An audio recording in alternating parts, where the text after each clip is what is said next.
We have been tough. We've been working together with India in many of these issues against terrorist cells. Bharat ने Malaysian वज़ीर-ए-आज़म को किसी तरीके ये convince कर लिया है कि पाकिस्तान जो है उसको क्रिटिसाइज किया जाए फॉर स्प्रेडिंग टेररिज्म। चीन और सऊदी अरब भी आज हम पर एतमाद करने को तैयार नहीं है। India and Japan gear up for a high-stakes 2+2 ministerial dialogue. Secondly उन्होंने कहा है कि अगर हमें इंडिया एविडेंस दे तो हम दहशतगर्दी को कंडोन नहीं करेंगे, हम दहशतगर्दों को कंडेम करेंगे। इंडिया का जो दहशतगर्दी के हवाले से जो पर्सपेक्टिव है वो सिर्फ पाकिस्तान के हवाले से।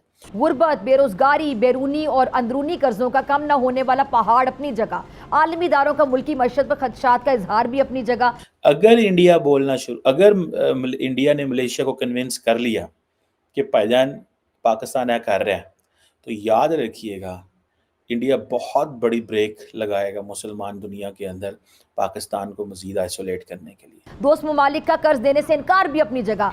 तो वो अपनी फॉरेन पॉलिसी को किस तरीके से बैलेंस कर रही है, जो किस तरीके से वो एक रीजनल सुपर पावर का लफ्ज मैं कहूंगा, बल्कि they have proven themselves as a regional super power. कहीं से हमें डेफर्ड पेमेंट पे तेल मिल जाया करता था, कुछ हमें फॉरेन एक्सचेंज रिजर्व्स के लिए पार्क करने के लिए कुछ डॉलर्स मिल जाते होते थे, अब शायद वो भी नहीं। दूसरा ताड़ साहब, इंडिया और जापान का 2+2 डायलॉग हुआ है, जो मलेशिया और जापान ने जो पाकिस्तान का रेफरेंस दिया है टेररिज्म के हवाले से, इंडिया की डिप्लोमेसी काफी कामयाब नजर आ रही है। हेलो फ्रेंड्स, जय हिंद। हिंदुस्तान स्पेशल में आपका स्वागत है दोस्तों। जैसा कि दोस्तों आपने क्लिप में देखा, मलेशिया के प्राइम मिनिस्टर का एक ऐसा बयान सामने आया है जिससे पाकिस्तान बौखला गया है। मलेशियन पीएम ने प्रेस कॉन्फ्रेंस के दौरान कहा कि हम भारत के साथ आतंकवाद के खिलाफ एकजुट होकर लड़ेंगे। अब पाकिस्तानी मीडिया ये चर्चा कर रहा है कि जब भी भारत आतंकवाद की बात करता है तो उसका मतलब पाकिस्तान ही होता है। दरअसल मलेशिया के प्राइम मिनिस्टर यह कहना चाहते हैं कि हम आतंकवाद यानी कि पाकिस्तान के खिलाफ लड़ेंगे। जानकार मान रहे हैं कि भारत का फोकस मलेशिया से संबंधों की मजबूती पर है। दरअसल महातिर जब मलेशिया के प्राइम मिनिस्टर थे तो उन्होंने जम्मू कश्मीर से धारा 370 हटाने और सीएए को लेकर प्रतिकूल टिप्पणियां की थी, जिसके बाद संबंधों में तर्की आई थी। भारत ने पाम ऑयल के आयात पर भी रोक लगा दी थी। जब महातिर सरकार बदल चुकी है और दोनों तरफ से संबंधों में मजबूती की कोशिश हो रही है। भारत और मलेशिया के प्रधानमंत्रियों ने आतंकवाद के खिलाफ एकजुट होकर लड़ने की बात कही। And we are open to any ideas, and if evidence submitted, we will not condone terrorism. But you have to produce a compelling case to support.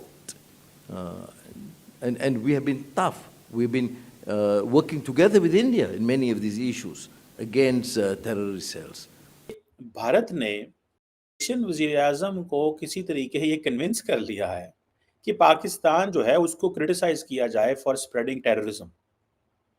सो ये जो चीज़ है ये बड़ी इंपॉर्टेंट है। और दूसरा एक चीज़ तो ये है कि जो देखिए ये थिंक टैंक्स का काम होता है कि जब आप बाहर के जो मुल्क से वज़राए आज़म आते हैं, जैसे अनवर इब्राहिम आए हैं, तो उनको एक तो उन्होंने ये कन्विंस कर लिया है कि जनाब चाइना हमें डरा नहीं सकता बायलैटरल कोऑपरेशन में between Malaysia and India. And secondly उन्होंने कहा है कि अगर हमें इंडिया एविडेंस दे तो हम दहशतगर्दी को कंडोन नहीं करेंगे, हम दहशतगर्दों को कंडेम करेंगे। इंडिया का जो दहशतगर्दी के हवाले से जो पर्सपेक्टिव है वो सिर्फ पाकिस्तान के हवाले से।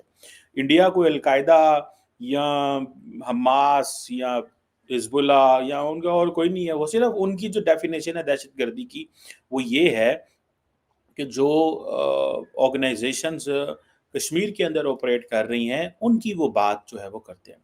अब इंडिया ने इसके ऊपर मेरा ख्याल है कि ये एक फर्स्ट स्टेप है जो इंडिया ने कर लिया है, और जो अगले स्टेप होंगे वो भी बड़े इंटरेस्टिंग है। लेकिन मेरे लिए जो इससे भी इम्पॉर्टेंट चीज़ ये है कि मुझे ऐसे लगता है बहुत सारे पाकिस्तानी भाई जो हैं वो परेशान होंगे ये सुन के कि मलेशिया के वज़ीर आज़म ने जो आज इंडिया के अंदर बातें की हैं ना वो बड़ी इंटरेस्टिंग है। अगर हम उसको थोड़ा सा रीडिंग बिटवीन द लाइंस वो एक जुमला है ना, अगर वो उसको देखें तो इट्स अ वेरी सिग्निफिकेंट। और वो इस तरह कि अगर इंडिया इंफॉर्मेशन शेयर करता है, इन्फॉर्मेशन क्या है? वही इन्फॉर्मेशन जो अमेरिका को दी है, वही जो फ्रांस को दी है, वही जो जापान को दी है, वही इंडिया ने शुरू हो जाना है। अगर इंडिया बोलना शुरू अगर इंडिया ने मलेशिया को कन्विंस कर लिया कि भाईजान पाकिस्तान ऐसा कर रहा है, तो याद रखिएगा इंडिया बहुत बड़ी ब्रेक लगाएगा मुसलमान दुनिया के अंदर पाकिस्तान को मज़ीद आइसोलेट करने के लिए। हम जब इलेक्शंस हो रहे थे भारत के अंदर तो सोच रहे थे नरेंद्र मोदी क्या करेगा, कमज़ोर है नरेंद्र मोदी, पाकिस्तान से बात करेगा, नरेंद्र मोदी लेगेसी छोड़ना चाहेगा। भाईजान कोई लेगेसी नहीं वो छोड़ना चाहते। वो यही लेगेसी छोड़ना चाहते हैं कि पाकिस्तान को दीवार से लगाओ। ये लेगेसी नरेंद्र मोदी छोड़ना चाहते हैं 15 साल की। और एक दफ़ा आए और पाकिस्तान में और बात ख़त्म करके चले गए। उन्होंने कहा यार बस ठीक असी गए सो कोई गलबात नहीं हुई। उसके बाद क्या वो कर रहे हैं, उनका नैरेटिव जो है वो ताकतवर है। भारत के अंदर बड़ी लंबी-चौड़ी डेवलपमेंट्स हुई हैं, जिसमें आपने देखा कि मलेशिया के वज़ीर-ए-आज़म आए हुए थे और बड़े वादे वईद हुए हैं। नरेंद्र मोदी साहब हर रोज़ मुसलमान ममालिक के करीब आ रहे हैं।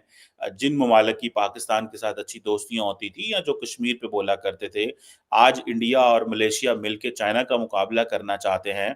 और बहुत सारे एक थिंक टैंक में भी ये बात की गई है और कहा गया है मलेशियन वज़ीर-ए-आज़म को कि वो पाकिस्तान की तरफ से ये जो दहशतगर्दी की बात की गई है। दूसरा ताड़ साहब इंडिया और जापान का 2+2 डायलॉग हुआ है, जो काफ़ी ज़्यादा जिसके ऊपर चर्चा भी है कि एक इश्यू चल रहा है कि इंडिया और जापान ने भी पाकिस्तान के हवाले से बात की है। और इंडिया के अंदर इस वक़्त तारड़ साहब बहुत सारे जो इंटरनेशनल डेलीगेट्स आए हुए हैं। उधर तारड़ साहब पाकिस्तान के अंदर हैरानगी होती है, ना तो कोई डेलीगेशन आता है, ना ही वहाँ पे कुछ चीज़ें कोई ऐसी इंटरनेशनल सिग्निफिकेंस की चीज़ें हो रही हैं। दूसरा पाकिस्तान के हवाले से इंटरनली बहुत कुछ हो रहा है। कभी हम सुनते हैं इंटरनेट बंद है, कभी हम देखते हैं कि वहाँ पे जो है वो पकड़-दकड़ हो रही है। कभी इमरान खान साहब जो हैं वो ऑक्सफोर्ड के लिए वो इलेक्शन लड़ रहे हैं। तारड़ साहब ये दोनों मुल्क बिल्कुल ही अलग-अलग ही चल पड़े हैं। और ज़रा ये इस पे कमेंट कीजिएगा, ये जो मलेशिया और जापान ने जो पाकिस्तान का रेफरेंस दिया है टेररिज्म के हवाले से, इंडिया की डिप्लोमेसी काफ़ी कामयाब नज़र आ रही है कि वो हर मुल्क को कन्विंस कर लेता है। तारड़ साहब क्या देखते हैं आप इस हवाले से? चीमा साहब देखें, जिस तरीके से भारत मुसलसल सबसे पहले तो उन्होंने ये सारी चीजें करने से पहले अपने आप को फाइनेंशियली स्ट्रॉन्ग किया है, क्योंकि उनको अंदाजा था कि इंडिपेंडेंट फॉरेन पॉलिसी के लिए जरूरी होता है कि आप फाइनेंशियली स्ट्रॉन्ग, आप जिसको वो कहते थे वो जिस तरह इंडिपेंडेंट अटॉनमी स्ट्रेटेजिक अटॉनमी का लफ्ज जो है वो बार बार डॉक्टर जयशंकर साहब इस्तेमाल करते हैं और ही हैज अचीव्ड। मैं किस तरह बताना चाहूंगा किस तरह अचीव किया उन्होंने। अपनी मर्जी से रशिया से तेल लेना, जबकि एक दुनिया की एक सुपर पावर उसके ऊपर सैंक्शंस लगा रही हो, लेकिन अपने इंटरेस्ट के लिए रशिया से तेल लेना सबसे बड़ी मिसाल, सबसे बड़ी मिसाल। सारी दुनिया एक तरफ थी, दूसरी तरफ भारत ने अपने नेशनल इंटरेस्ट, अपने अवाम के इंटरेस्ट के लिए वहां से तेल लिया, एक बहुत बड़ी बात।